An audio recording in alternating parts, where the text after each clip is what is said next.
Hoy, en este nuevo vídeo de filosofía, vamos a abordar el tema del conocimiento y la realidad en un autor de la Edad Antigua, en este caso en Platón, en Aristócles. Bien, para comenzar con el tema de la realidad y del conocimiento en Platón, tenemos que pensar que Platón es un autor profundamente dualista.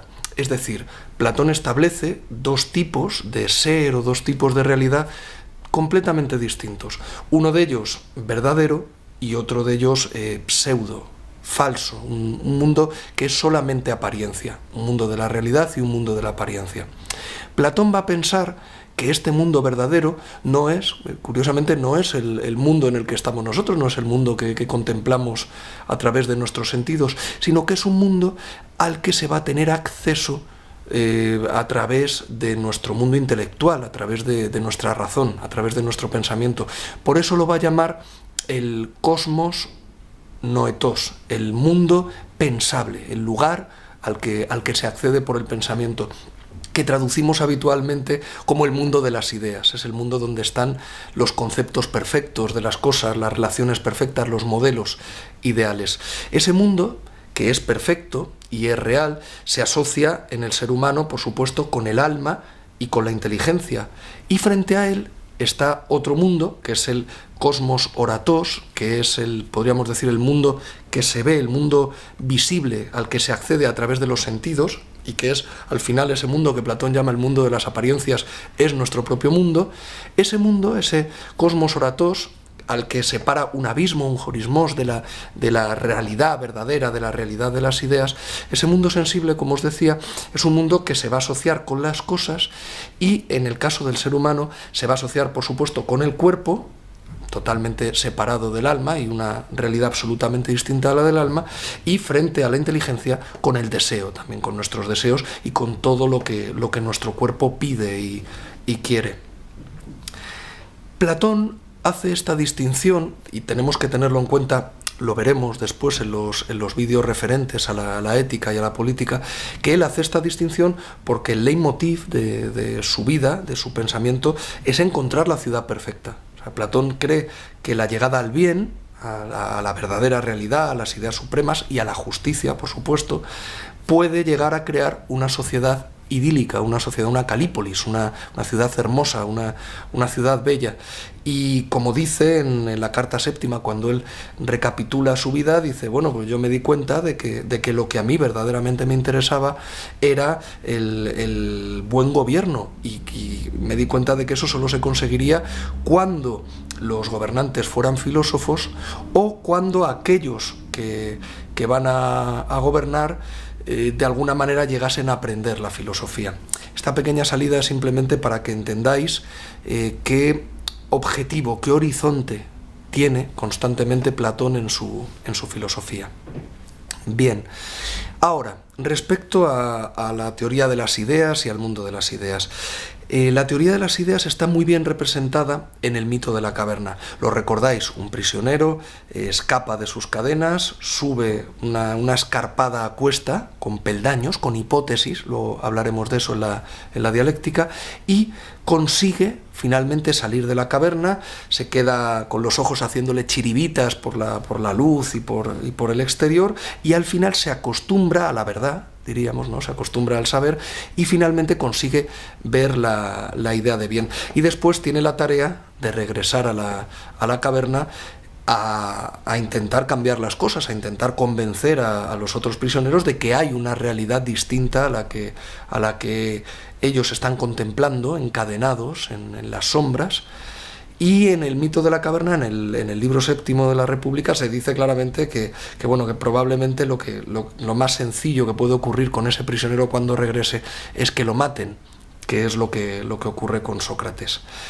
Claro, toda esta salida es un ejemplo y un modelo de lo que antes Platón había propuesto en la alegoría de la línea, ¿no? Cómo paso a paso uno tiene que abandonar lo sensible, tiene que abandonar ese cosmos oratos, ese mundo visible, y encaminarse y ascender a través de su alma al conocimiento de las ideas, de las relaciones matemáticas, de los valores estéticos, éticos y en general a un conocimiento, a una noesis mucho mayor de la realidad. Este paso se da representado en 4 escalones. Ellos además tienen una relación geométrica entre los distintos escalones en la alegoría de la línea, como os decía, en la que Platón dice: esa ascensión es un paso primero de la eikasía, de la imaginación, de la capacidad de percibir imágenes, de las sombras. Quizá tal vez Platón está pensando en la historia, en saberes que se estudian a través de su propia imagen, ¿no? Algo que podamos ver a través de cosas que han contado otros, o de imágenes o de pinturas, ¿no? Quizá. Después de esa imaginación después de la eikasía, se pasaría a la pistis, a la creencia, a la conjetura. Ya es una primera pregunta: ¿por qué son las cosas? A la física, se pasaría a la física, y se pasaría ya a las cosas en sí mismas, ¿no? A plantearse qué son los objetos sensibles. Después, con un gran salto intelectual hacia el mundo de las ideas, Platón dice que llegaría la dianoia, el pensamiento discursivo, el razonamiento de tipo matemático. Y nos recuerda también esto a cómo él dice que los gobernantes, después de aprender las cosas de la vida, ¿no?, tienen que aprender música para endulzar el alma y para ir acostumbrándose a la armonía, y matemáticas sobre todo. O sea, el razonamiento matemático ya nos lleva a un plano abstracto, que es donde Platón cree, y sobre todo el Platón más envejecido, el Platón mayor, ¿no?, el último Platón, cree que en las matemáticas está la verdad, y que son el camino para encontrar qué es una relación en sí, qué es el mínimo común múltiplo, que al final son las ideas, ¿no?, de las cosas. Recordad que en la Academia de Platón se decía claramente que no entre aquí quien no sepa geometría. La geometría, las matemáticas, es una manera de acceder al último paso, que sería la dialéctica, y que la dialéctica ya es la extensión completa del alma, mediante hipótesis o peldaños que ya son solo intelectuales, hasta la contemplación de las ideas supremas y, en última instancia, de la verdad. Bien, ¿qué son exactamente las ideas? Esa sería la primera cuestión que tenemos que abordar. Es difícil dar una sola definición, porque Platón, a lo largo de su trayectoria intelectual, da distintas pistas, ¿no?, y habla de formas distintas en obras distintas. Pero sí que hay unas características que recorren de alguna forma toda su obra, y que sí que nos acercan a qué está pensando Platón cuando dice que hay ideas que existen, que la verdadera realidad son ideas. En primer lugar, esas ideas hay que pensar en Parménides, en el ser de Parménides. Esas ideas son eidos, son esencias, son ousías, son lo que las cosas son realmente. Es decir, la realidad inalterable que hay en el ser humano, en el bien, en la igualdad, en cualquier concepto que pensemos. Hay una esencia, hay una parte fundamental, y eso es una de las cuestiones que cree Platón que son las ideas. Pero por otro lado, y es curioso del idealismo de Platón, esto sí que es algo que él es el primero en lanzar, al menos que tengamos documentado, es el primero en lanzar esta idea. Esas ideas no son ideas porque sean pensadas por nosotros, no porque nosotros concibamos la igualdad más allá de las cosas que son iguales, o un ser humano más allá de nosotros como individuos particulares. No por eso van a existir las ideas. Las ideas son objetivas y además son independientes de las cosas.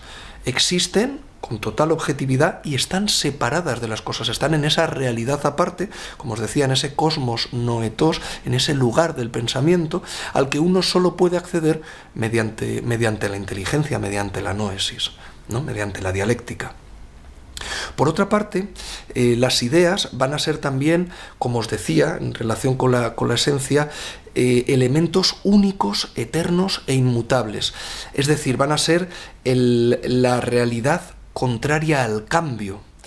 Platón, digamos que en ese conflicto Heráclito-Parménides que había en los presocráticos, en ese conflicto entre la verdad eterna y el movimiento de las cosas, que es difícil elegir, Platón de alguna forma le da la razón a Parménides, ¿no? De hecho, hablaremos luego del diálogo Parménides cuando veamos la jerarquización de las ideas, y establece que la verdadera realidad es inmutable como el ser de Parménides, y el mundo del pantarrey, el mundo de todo fluye, el mundo heraclitiano del cambio y del movimiento, se queda en el cosmos orato, se queda en la realidad sensible. Dice, ese mundo es apariencia, ese mundo no es real, ese mundo es opinión cambiable, doxa, no es episteme, no es ciencia, no es verdadera realidad.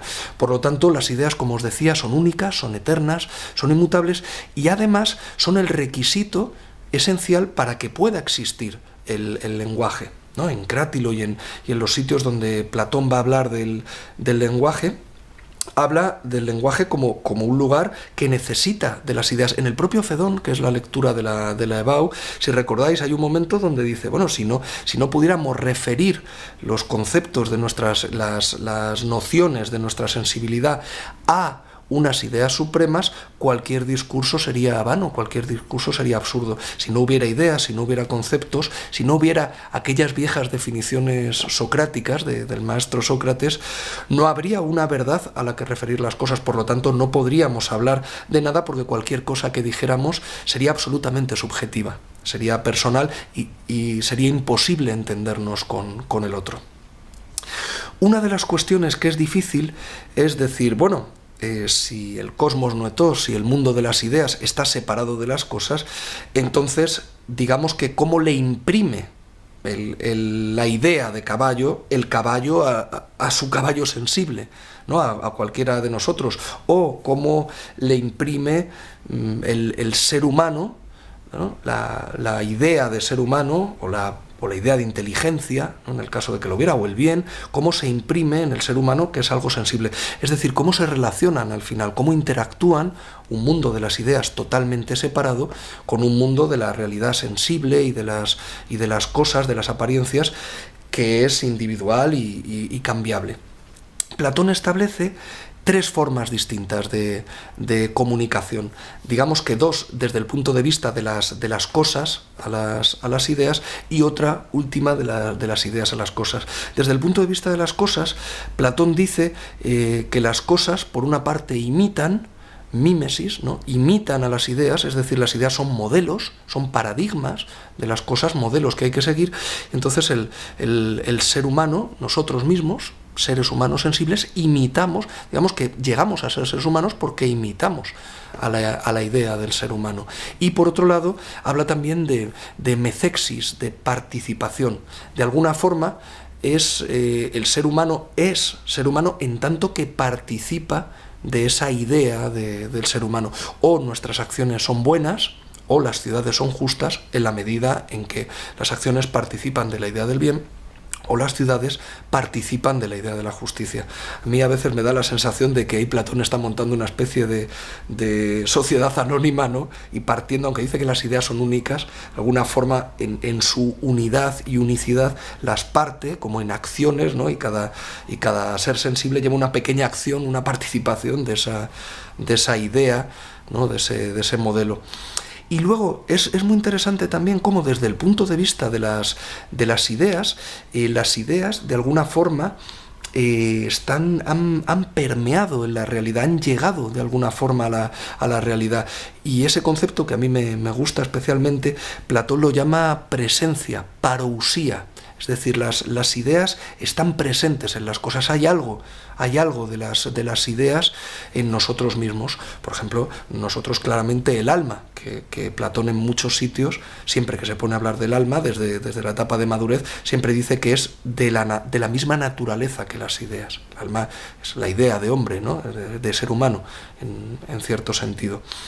Entonces las ideas, con esa parousía, están presentes, están permeando la realidad, están dentro de la realidad. Esa realidad del mundo sensible, ese mundo de las apariencias, también es procedente preguntarse, bueno, ¿por qué se produce esta separación, ¿no? ¿Por qué hay este abismo entre dos realidades? ¿Por qué vivimos nosotros en este mundo y hay otro distinto donde está la verdad y la realidad? Y Platón, la explicación que le da a esto y al final a cómo las ideas van conformando la realidad es el demiurgo, ¿no? Él habla, ya en el Timeo y en los diálogos finales de la vejez, él habla de una especie de artesano que conoce el mundo de las ideas, no lo ha creado, lo conoce, el mundo de las ideas está ahí. Digamos que las dos realidades preexisten, son eternas, el mundo de las ideas y el mundo sensible, pero el mundo sensible está en un estado caótico, está en el caos de la materia. Entonces el demiurgo, como conoce las ideas, digamos que artesanalmente produce la realidad tomando como ejemplo el mundo de las ideas, y también crea las almas de alguna forma igual, ¿no? A semejanza del mundo de las ideas.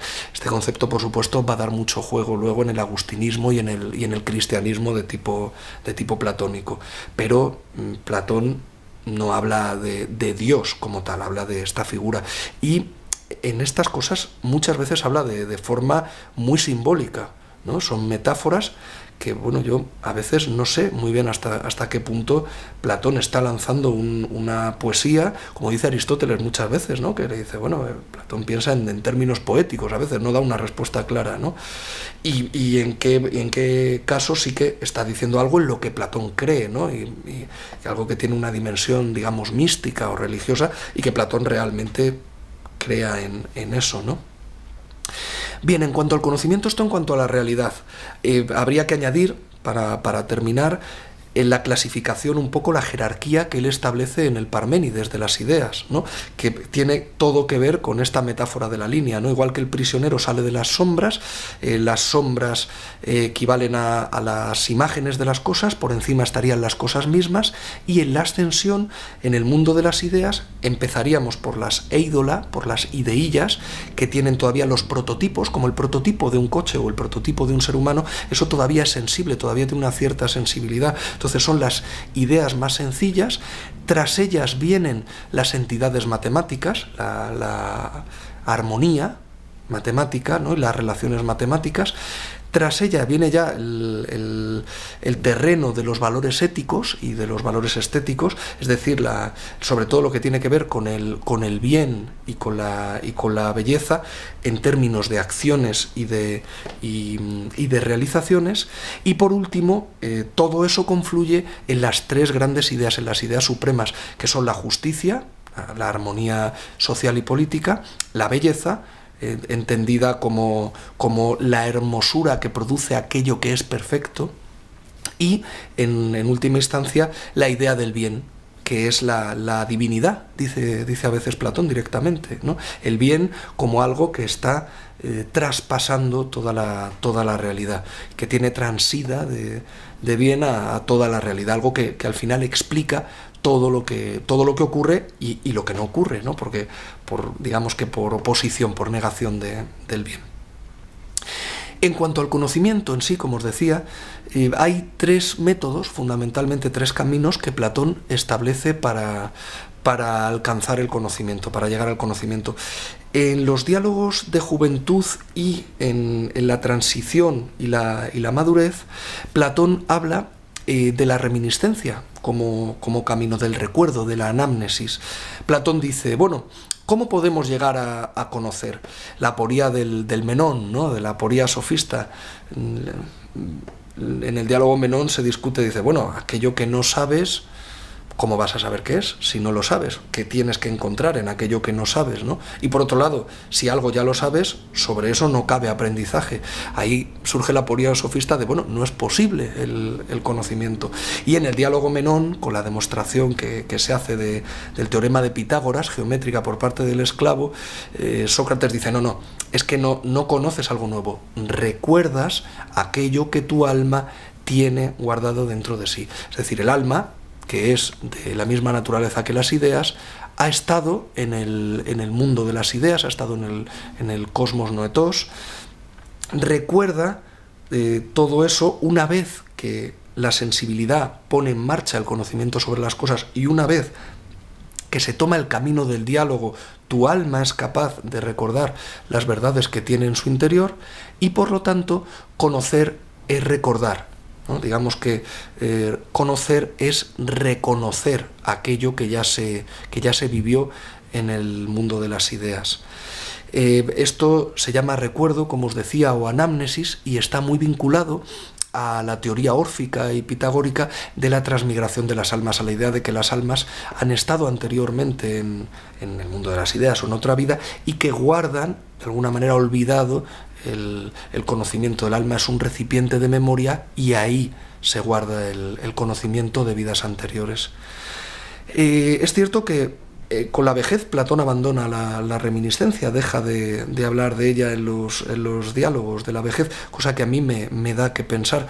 Pero el caso es que a partir de la República, o sea, ya desde los diálogos de madurez, ya introduce el concepto de la dialéctica, que va a sustituir a la reminiscencia. Ya Platón lo que va a decir no es tanto una cuestión de recordar, sino de utilizar esos pasos, esos escalones, esas hipótesis de ascensión al conocimiento y a las ideas, que hacen abandonar el mundo sensible y llegar a las entidades inmateriales y perfectas que son las ideas. Este proceso, esta dialéctica, como os decía, en la República lo dice claramente, se hace tomando peldaños puros, o sea, se comienza como los geómetras lanzan hipótesis o como los matemáticos lanzan hipótesis y los físicos, pero ya las hipótesis, digamos que son hipótesis en sí mismas. Es razonamiento abstracto que va buscando las realidades de mayor rango y fundamentalmente la idea de bien, que es la verdad absoluta a la que un filósofo tiene que llegar. ¿Para qué? Tiene que llegar para luego, digamos, que ser capaz de aplicarla. Y Platón dice también en la República, son ideas bastante complejas, pero son hermosas, ¿no? Dice que cuando se ha llegado a la idea de bien, el filósofo ya adquiere una visión panóptica de la realidad, una visión donde se entiende toda la realidad. Y en un camino que ya no es ascendente, como la dialéctica, sino descendente, tiene que llegar a ordenar, digamos, la realidad y las cosas que están ordenadas por dos principios. El principio de koinonía, es decir, el principio de comunicación. Cuando uno conoce la idea del bien y se hace filósofo, entiende que hay un cierto diálogo entre las ideas, entre la realidad, que hay una armonía que dialoga. Y por otro lado, el principio de simploqué, el principio de red, de urdimbre. El filósofo sabe también que basado en similitudes y disimilitudes, en cercanías y en alejamientos, la realidad es un gran esquema, un esquema que tiene cosas que pertenecen a lo mismo y cosas que son distintas, y todo se agrupa en un gran esquema, en una gran red o explicación que para Platón el filósofo conoce. A mí me cuesta pensar qué es eso. Yo tal vez es que no soy muy buen filósofo y todavía no he llegado a entender la simploqué del mundo y la koinonía del mundo. Pero bueno, en cualquier caso, Platón deja esos dos principios como principios regidores de lo real. Esto en cuanto a la dialéctica o al camino ascendente a la verdad y a las ideas. El tercer método es muy hermoso también, y también aparece mucho en la filosofía platónica, y es el eros, es el amor. Y aquí sí Platón lanza una idea que a mí me parece muy hermosa, ¿no? Igual que él en el Fedro dice que nuestro alma miserable que ha caído, ¿no?, de su carro alado por el deseo en las cosas y tal, necesita el amor para que le salgan alas, ¿no? Necesita el conocimiento para que le salgan alas, son las alas del alma, ¿no? El conocimiento es una metáfora, en mi opinión, muy hermosa.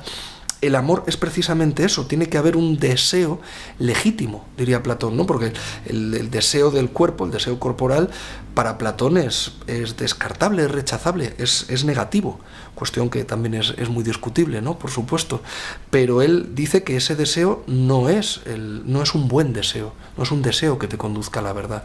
Entonces tienes que despertar en tu alma un verdadero deseo